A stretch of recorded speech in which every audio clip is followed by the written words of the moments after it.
চাচা কি কি ঠিক করেন? দেখতেছি রাস্তার পাশে একটা হকার যাইতাছে, তো তাই হকার বাইরে ডাক দিলাম, ডাক দিয়ে কাছে নিলাম, নিয়ে জিজ্ঞাসা করলাম কি অবস্থা, আজকে সারাদিনের ব্যবসা কি। পরে কাছে ডাইকে নিয়ে বসাইলাম, বসায় জিজ্ঞাসাবাদ করলাম আজকে কয় টাকা ইনকাম করছে। তো সে বলতেছে নাকি 300 টাকার বেশি ইনকাম করতে পারে। কত ভালো লাগছে মনটাই খুব খারাপ ভাই, আসলে বিরালি ব্যবসা খারাপ, খুব খারাপ। খুব খারাপ। অডিয়েন্সের উদ্দেশ্যে কিছু বলেন, কি কি অবস্থা ব্যবসা? আপনি কি কি কি বলবেন বলেন তো? ব্যবসা বাড়ি আপনার খুবই মন্দা। হ্যাঁ বলতে এই পর্যন্ত কয়টি আছে ব্যবসা? 300টি আছে। তা হাজিরা হাত বেলা হাজির হতে পারছে না মাসের শেষে। পরে আরো দুপুরের খাওয়া দাওয়ার কথা জিজ্ঞাসা করলাম, তো সে বলতেছে এখনো খায় নাই, খাবো। তো আমি বললাম চলেন আমার বাসায় চলেন, আমি আপনাকে দুপুরে লাঞ্চ করাইতেছি।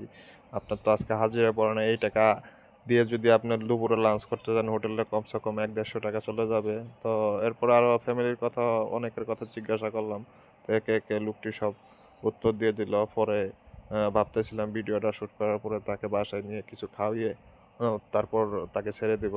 তো যেই কথা সেই কাজ, আমি ভিডিও শেষ করে তাকে আবার হালকা পাতলা কিছু খাওয়ায় তারপরে তারা বিদায় করে দিছি। তো লোকটা আসলে মন মানসিকতা অনেক ভালোই, আপনারা তার কথাগুলো শুনেন, খুব ভালো লাগবো। কেমন লাগবে ভাই? ঠিক আছে, আপনার আসল ডায়লগটা কি? ডায়লগটা দেখুন। একটা ডায়লগ দেন তো, লাইক করি।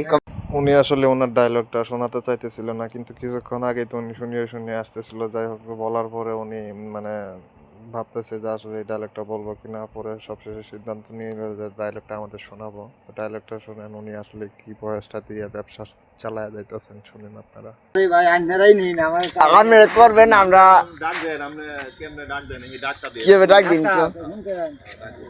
হ্যাঁ ভালো ভিডিও। হ্যাঁ করেন ভাই, একেবারে পারফেক্ট ভাবে করবেন, যা আগে পাশে পিছনে সামনে সব দেখে করবেন। এই যে শুনেন ভাই ও বোনেরা, মাইক দিয়ে ডাক দেন, এমনি শোনা যায়। পুরনো গ্যাসের চুলা ঠিক করা হয়, পুরনো রাইস কুকার ঠিক করা হয়, ইউ পারফেক্ট। রাইস কুকার ঠিক করা হয়, গ্যাসের চুলা ঠিক করা হয়। আসলে এটাই হচ্ছে ওনার মূল ভয়েস। এই ভয়েস দিয়ে উনি গ্রামে গ্রামে ঘুরে বেড়ায়, মানুষের রাইস কুকার, গ্যাসের চুলা এসব ঠিক করে কিছু টাকা পায়, তা দিয়ে তার সংসার চলে। তার সঙ্গে আরো অনেক বিস্তারিত আলাপ করলাম। আলাপ করার পর অনেকটা খারাপই লাগলো আমার, কিন্তু করার কিছু নাই, সবাই পরিস্থিতির শিকার।